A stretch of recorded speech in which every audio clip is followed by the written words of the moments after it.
This week on Benny Sent Ya, I visit one of my favourite bottle shops. This is going to be really hard. Check out one of 2020's hottest new breweries and push my relationship to the ultimate breaking point. And what's more romantic than a bicycle built for two? All this and less on everyone's favourite travel beer show, Benny Sent Ya. Traveling across the lands in my little camper van. Sit down and have a few.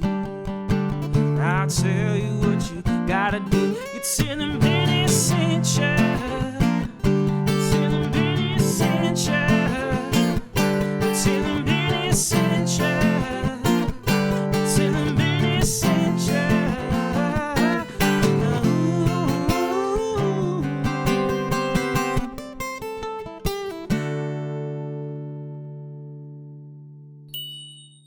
Jervis Bay.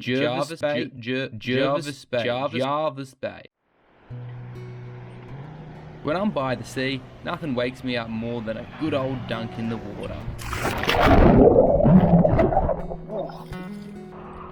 I could easily spend my whole trip in Bulli, but I'm heading south of the Gong for fresh scenery and fresher beer.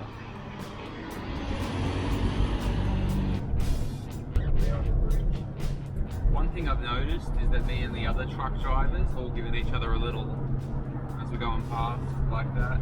So they do it with their middle finger, but you know, it's the same thing. We're heading down to Jervis Bay. On the way, we are stopping at one of my favourite places in the world, Berry Bottle Shop. Such an amazing bottle shop, rows upon rows upon rows of craft beer. So we're going to go in there, we're going to live out a little fantasy I have of going in somewhere and be like, oh, I need to get that, oh, I need to get that, and being able to put it on a show. So that's going to be a lot of fun. This is going to be really hard. All sorts of things from the top to the bottom. So you got this Desperado, just tequila beer, $8. Or you can really splash out for $60. You can get the Hawker's whiskey barrel-aged Imperial Stout. Deep Creek, so we've got New Zealand. Chimay from Belgium. Farmhouse French. That's nice, I'll have that later. $5 shake, this is a Pulp Fiction reference. Yeah. Rhubarb and spice sour. Well, I gotta get that as well. Right, these and the one drop.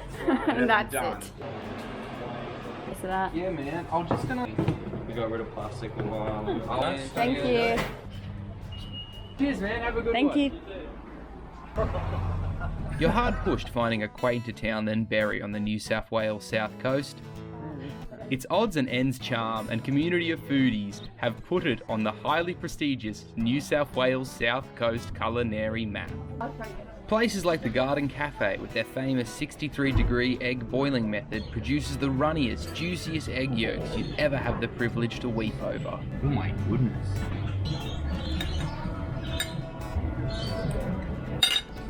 Whoa. In every corner there's local produce made with lots of love and a galaxy of fonts. Absolutely have to get it for so long. Get some of that. Beautiful, thank you very much. Thank you. Thank you, have a great day. Thanks, you too, bye. I just need some crackers and a bit of bread. The town is also famous for its bread, evoking the joy of my picky eating inner child. This is like such a delicious looking sweet table. That as well. You always got to have that first bite of the baguette as you're walking back to the car. Oh. Oh. Stop eating it. Oh.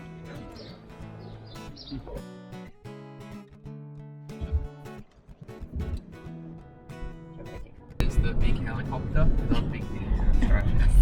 It's not bigger than a helicopter though. That's the big helicopter, it's famous. Just 40 minutes down the road from Berry is our next stop, the town of Huskisson, in a place that may or may not be called Jervis Bay. Famous for whale and dolphin sightings, Huskisson is a tourist hotspot with an emphasis on locally produced tourist treats including fish and chips, fudge and ice cream. Oh, something smells like donuts. But for my money, it's the donuts that are worth unironically losing your shit over. Oh my goodness, it's so hot. Oh, little. Look, you can still almost see like a bit of oil on it. Ah. Such a fluffy, donut. Nice little crunchy outside, soft inside. And they made that for me. That wasn't one that they had lying around, oh yeah, give this shithead a donut. That was made fresh for me. Huskisson is also home to two of the hottest new breweries of 2020. Just outside the township is Flamin Galah Brewing Co. Do you mind being on camera, by the way? Not at all. Oh, okay, yeah, sweet. Yeah. While they may not have expanded into being a sit-down brew pub yet, parents of the owners, Mildred and Trevor, happily take us through their entire range. You, pale ale. Just a nice 4.5. Very tropical flavours. Oh, It is. ooh. That's just the beginning. That's the beginning. That's the beginning. It's a very good brewer. Really smooth, It really doesn't- balanced. Cool. This is the This XPA? is the XPA, so it's an extra pale ale. Oh. That's nice too. At first I was like, oh yeah, then the flavour really like. Yeah. Right. Yeah, it's very fruity. Mm. Aged. Yeah. What's this one? This is our pilot New England IPA. Oh, okay. This is my favourite. Oh wow, I've never had a beer like that. I like it. That's totally different to any New England IPA. I like to have that on a Wednesday night with family dinner. Yeah. What do you normally have it with on like a Wednesday night dinner? We usually do like Asian. Oh yeah. Oh yeah. Asian inspired dinner on a Wednesday. Yeah. Something with a bit of chili, that would be Very nice. much so. Yeah. So this is called the Struth Juice. Struth juice. That's a great name. As of last week or the week before, my son-in-law's favourite, the brewer's favourite, very highly hopped. It's not what I'd imagine like a brewer's favourite beer, because like you said, it's like juice with a head on top. Yes, so this is the next one coming out in a can, I think it's the raspberry. So he ferments it, once it goes in the fermenter, that's when he throws the fresh raspberries in. Fresh raspberries. Fresh raspberries. Oh wow. Sour or is it? No, it's just an ale. And ale. Oh yeah. So it's not a sour, it's a raspberry. It's just a raspberry ale. ale. Right. Sweet ale. Yeah. Wow. This is the can here. And don't miss out on their Nana-inspired lattice biscuit stout, Goodnight Irene. Can I try the Goodnight Irene, Yeah. please? It sounded like a very special one. I know. It's very vanilla, very If it smooth. wasn't for COVID, I'd be jumping over the counter giving both of you guys a hug right. That's tasty. Wow. 8.4, but it's really balanced. Everything today That's has exactly been right. really balanced. You've got a palate here, you then we want to taste you. It's very highly roasted. Come on through, Andy. Oh, like Werther's original. Yeah, Come on. like that. No. Oh, bit of caramel. Caramel, Yeah, caramel it's, more. Yes. it's buttery. Yeah, buttery. I like it. It's buttery, almost like a croissant. Yeah. How is it pronounced? Jervis or Jarvis? Good. Okay. Get it right. It's right. so it's I definitely want some of the pale ale Yep. to take away, please. You can't tell you about what that's designed. It's already that's Jervis Bay. That's our Bommy. Huskison. The Bommy. Just At sterilize Huskisson. it before you Right. eat it. It's called Sailor's Grave. Caribbean Park is. Yep. It's actually a Sailor's Grave. right. There's a Bommy out there, and that's the wave it comes from. Thank you so much. Well, That's thank such a lovely you. time. I'll be watching you. Yeah. Please do. Please say hi. Well, that was just the most wholesome experience. And this is bloody yummy. I give that easy a 9 out of 10. That is so good, so fresh. Coming back to the camp, we have a little rest before getting down to one of my favourite coastline traditions. One of my favourite things to do in the South Coast is get some local produce and make a little grazing plate. Zucchini pickle we had earlier today, that's going to go nice alongside this Nowra camembert. Where's the Cracker Barrel cheese? You flung it into the sink. Oh fuck, where's it gone? It's growing legs. Oh, here it is. I moved it. Alright, cool. Aged cheddar, nothing local, but I like to have a hard cheese and a soft cheese, and they didn't have a local hard cheese there. It's made just outside of Canberra, air-dried Brasola. Tested Brasolos, holding it up to the light. Oh my god, it smells amazing. You can really smell that they've smoked this themselves. Yay.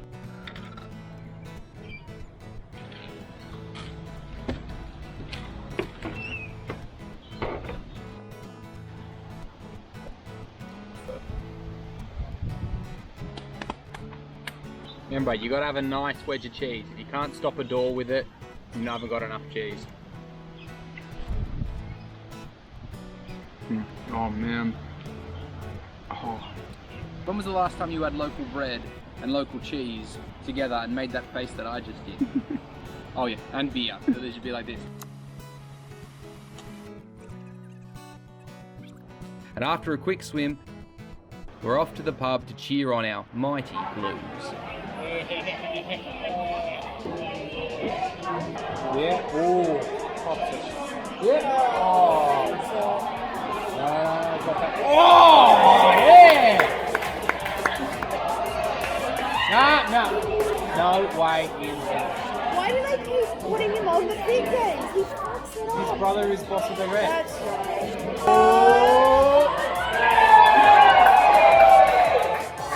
Oh shit. Oh no, fuck off. Go, he 6 again. Yeah, now. Oh. Yeah. Oh yeah. Oh. Ball in hand. Oh. It's not possible. Come on, New South Wales. New South Wales.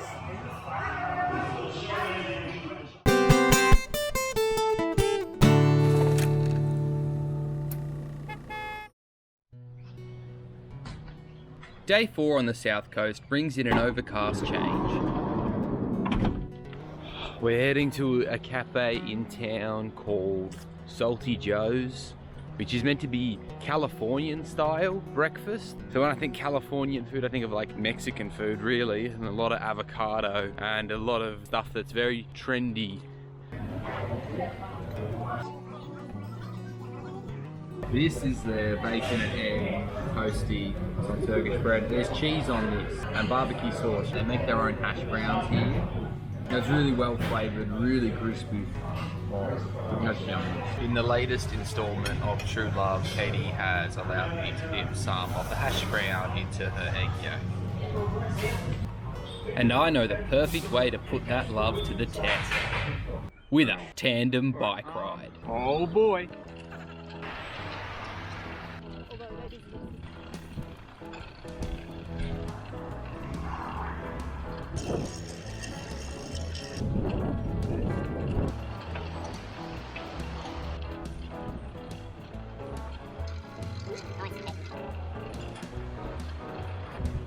How's the bike riding going? You reckon you're a bit sweaty? I don't know.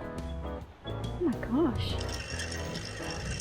This was a lot trickier than I thought it would be. So I think we're going to go to Blenheim Beach, which is recommended to us by this lady we met at the cafe. So we'll do the little walk through there. Through an avian-rich bush track, we make it to our destination, the natural beauty of Blenheim Beach.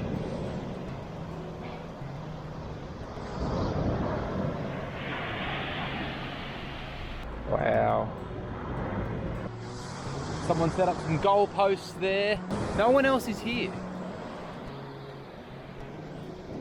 It's just Katie and I. Look, you're surrounded by beautiful bush. It's like being on a deserted bloody island. I could stay all day, but with the morning mostly gone and the bike needing to go back to the shop, we head back into town for a much needed shower. Oh my god. And the best way to resupply the calories after a bit of exercise. No, not that. Hey, the deer. That. Opening in the endlessly challenging year that was 2020, Jervis Bay Brewing Co is another brewery that is proud to brew on the white sands of J Bay. Come back.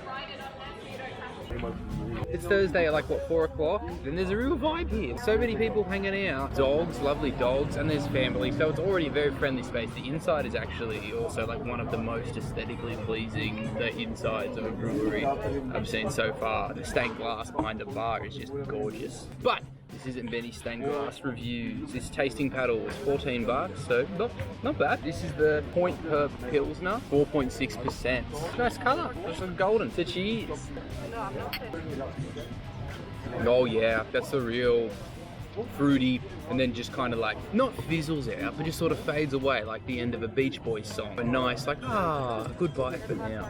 Taste-wise, I'd liken that to like some sort of like lollies, but like kind of like sensible lollies, like a lolly that your grandma's gonna give you like one of, so, you know, go silly. Really crisp, Yeah, balanced too. Sort of has that pedally kind of finish a lot of Pilsners have. If you like Pilsners, this will either change your mind about all of them, or it'll reinforce what you already believe, but it will not do anything in the middle. That's an 8 out of 10. That's really nice.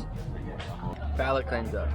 Cow and calf pale ale, 4.7%, darker colour, a little bit of a head on it too. Both of these first came recommended by Benji from Capital Brewer, who we met on the way over here. Hopefully that made it into the documentary, otherwise it won't make any sense. So cheers.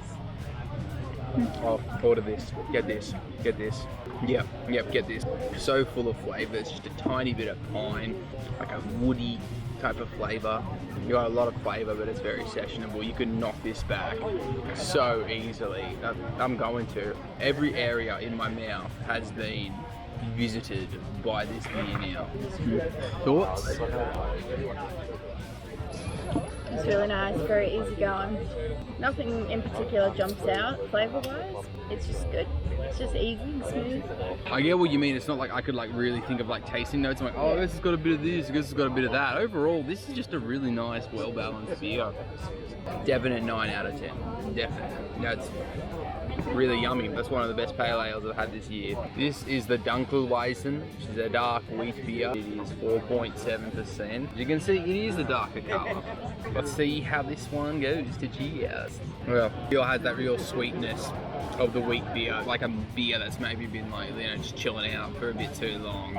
But unlike a beer that's, you know, spoiled or gone skunky, is that this is like, it's still nice and balanced. Almost a teeny bit Vegemite-y. It's, you know, kind of refreshing for a wheat beer. A lot of that sort of like stewy tea-ish flavour, a little bit fennel seedy. The more you sip this, the more it reveals itself to you, and for me that's very exciting. So that's worth at least a 7 out of 10.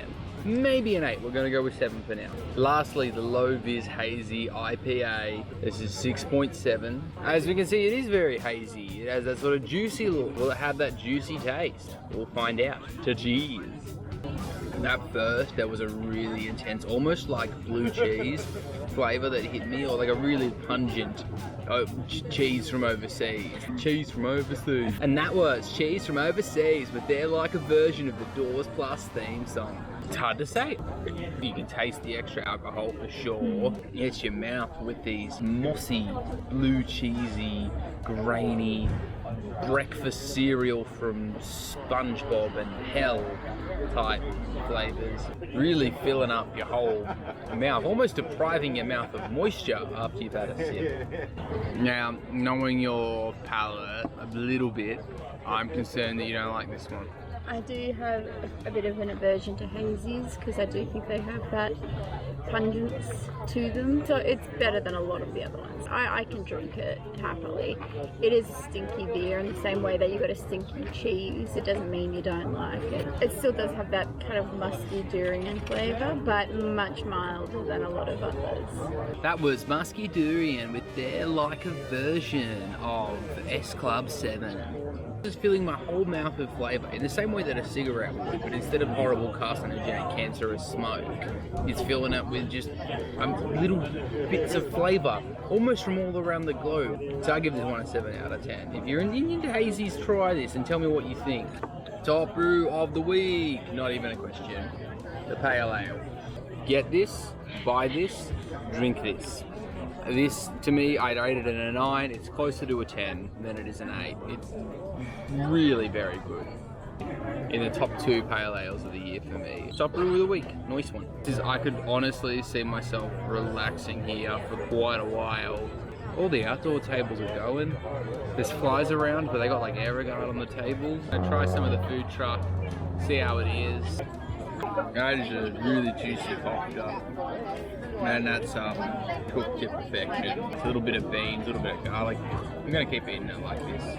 I think eating quinoa when you have a beard is a real mess. And you know what? Most men eating quinoa have beards.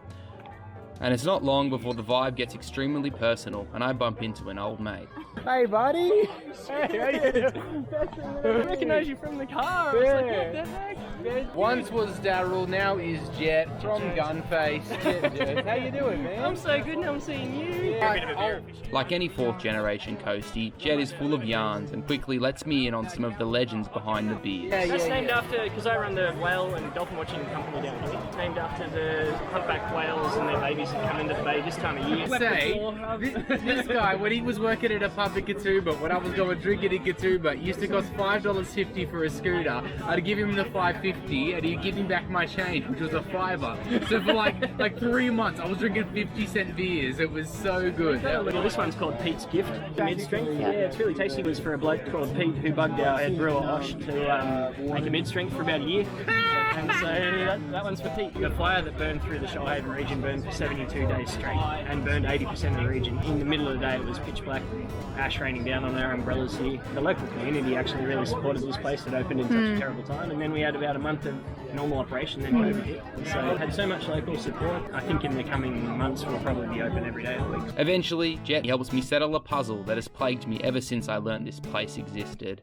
Please say to me what you said. So this is definitive, 100% the pronunciation of Jervis Bay. J-Bay. The pronunciation is Jervis Bay, not Jarvis. We have it from the man himself, Admiral John Jervis. Said it in writing in his letters that it's pronounced Jervis. That needs to go viral. Myth busted. As far as Jet is concerned, the name debate is over.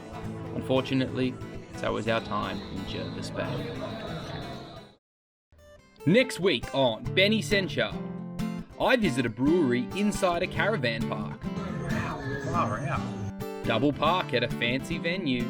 Can we get married here? Yes, we can. And catch up with an old friend. All this and less on everyone's favourite travel beer show, Benny Sencha. So Huskisson's an area that's been very important to me because in Year 5 we went on a school camp to Berry, and the other group of kids that were with there at the time was from Huskisson, and there was a talent show one night of both schools together, and there was this girl from Huskisson who did a dance to Wherever Whenever by Shakira. All the boys really fancied her, but we didn't know her name, so we still called her the Shakira girl. Somebody asked me who I fancied from the other school. I didn't want to actually say who I did fancy, and so I just said, I fancy the Shakira girl. And this guy just tackled me and yelled, "She's mine!" And then I was like, "Whoa, if you're gonna be like that about it," and I revealed to him I didn't actually fancy the Shakira girl. I was more interested in the girl that danced to Murder on the Dance Floor by Sophie Ellis-Bextor. William went mental and tackled me. He actually told people afterwards that he got her phone number and they were boyfriend and girlfriend. And in bus lines one time, someone proved him wrong because they said, "Okay then, what's her name?" And he went all red and he went, "I just call her house and say I'd like to speak to the Shakira girl, please." That's how he knew William was full of shit.